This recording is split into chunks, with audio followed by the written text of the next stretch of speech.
Welcome in this new video on our WebDataGrid and its DB-aware variant, the WebDBDataGrid. And the topic of today's video is about dynamic styles for cells and dynamic formatting of cell values in our WebDataGrid. And so we'll cover how we can change the style and the format of data in a cell depending on the value of the cell itself. And for that, we have a number of tools at our disposal, and this is at column level. So every column has the event onGetCellStyle to get started with, and that event is triggered for every cell in a particular column. And the purpose of this event is that you can return from there a JSON object, and that JSON object can contain all the style settings for a specific cell to be rendered. If you bundle these style settings in a CSS class, you can alternatively also use the onGetCellClass event and simply return the CSS class name from this event handler. For formatting the data itself of cells within a column, you have at column level the value formatter event. That event is also triggered for every cell in a column. It passes the value of the cell before it is being rendered. You can transform that value, and with the transformed value, the grid will render it itself. So let's make this clear. Let's show it in a sample. Let's dive into our Delphi IDE and have a look at all the details. So here is the sample application that I prepared for you that makes this clear. We have a WebDBDataGrid on the web form in this TMS Web Core application.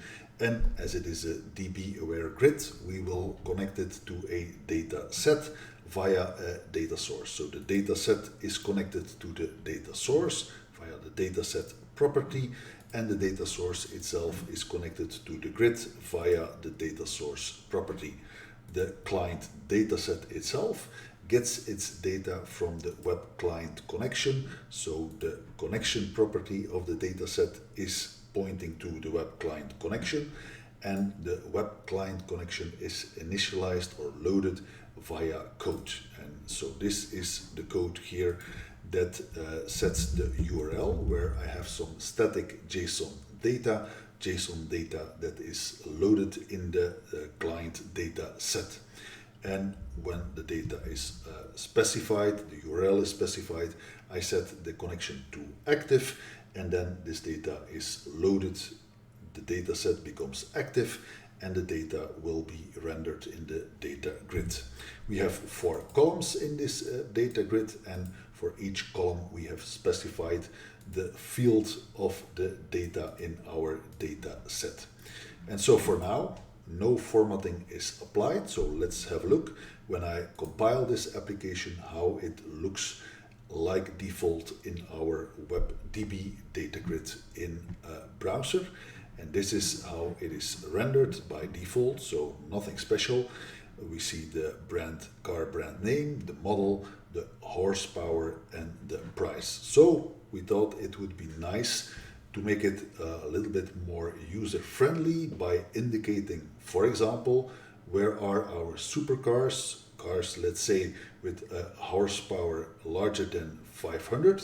So we would want to highlight these values, and the pricing can also take advantage of some better formatting. Let's say, let's add a euro sign to make that clear, and let's also add a 1000 separator, and as it is a price, it is also a kind of logical that we would have or like this right aligned in the grid. So let's have a look of how I can achieve that in our WebDBDataGrid.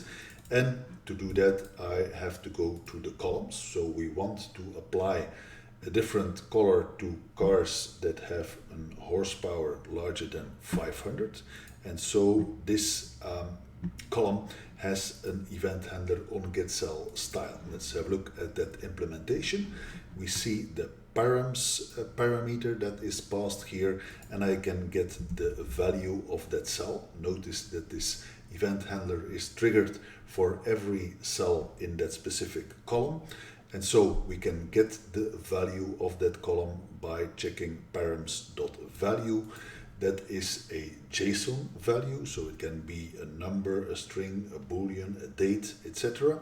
So we need to cast that to an integer. We know that the horsepower is a number, so we cast it to an integer. We check if it's larger than 500. If so, we return the JSON object that contains the CSS settings for that specific cell. So what we'll do is we set the text color to red, and we set the background color of that cell to yellow. Then let's have a look at the price column. And so I mentioned that for the prices, it would be good that the value is right aligned. And so we also have the onGetCell cell style event for that. And so regardless of the value, so for any price, we want to force the text alignment to right. We do that by simply returning that JSON object containing, in this case, one CSS setting for text align and set it to right. And finally, the price would also benefit from some nicer formatting. And for that, I use the column value formatter event. The implementation of the event can be done in the following way. So also here, the value of that cell is returned, and I can, as a result of that event handler, return that value in a formatted way. So here I'm formatting it with a 1000 separator, that's here, and I also add the euro sign to the value.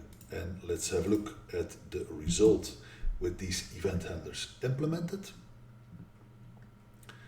It is being compiled and run in the browser, and here we can already see the right aligned price values with the 1000 separator and the euro sign, and we can also find the supercars in a faster way, the cars that have a horsepower larger than 500 are easily found as the cell is marked in yellow with red text.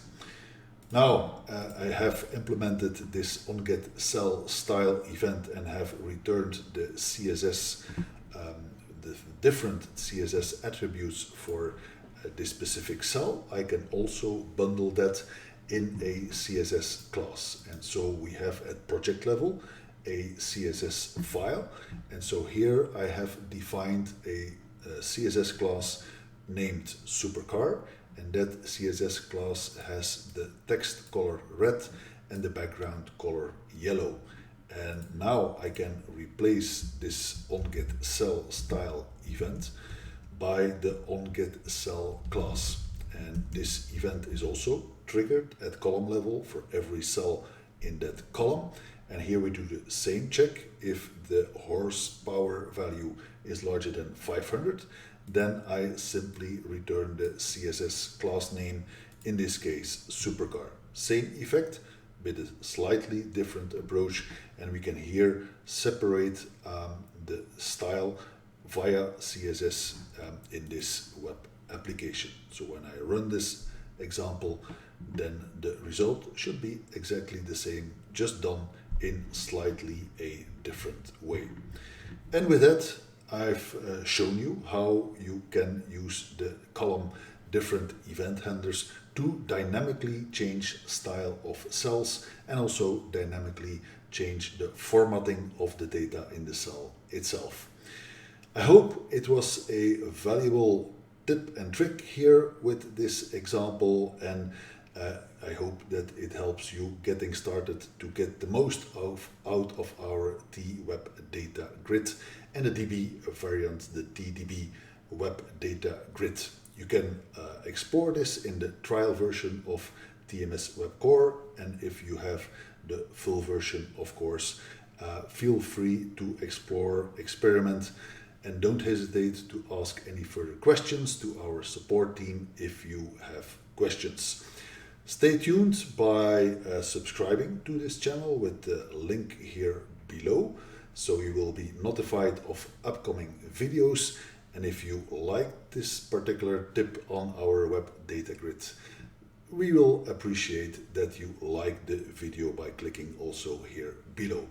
Thanks for watching and stay tuned till a next episode on the WebDataGrid.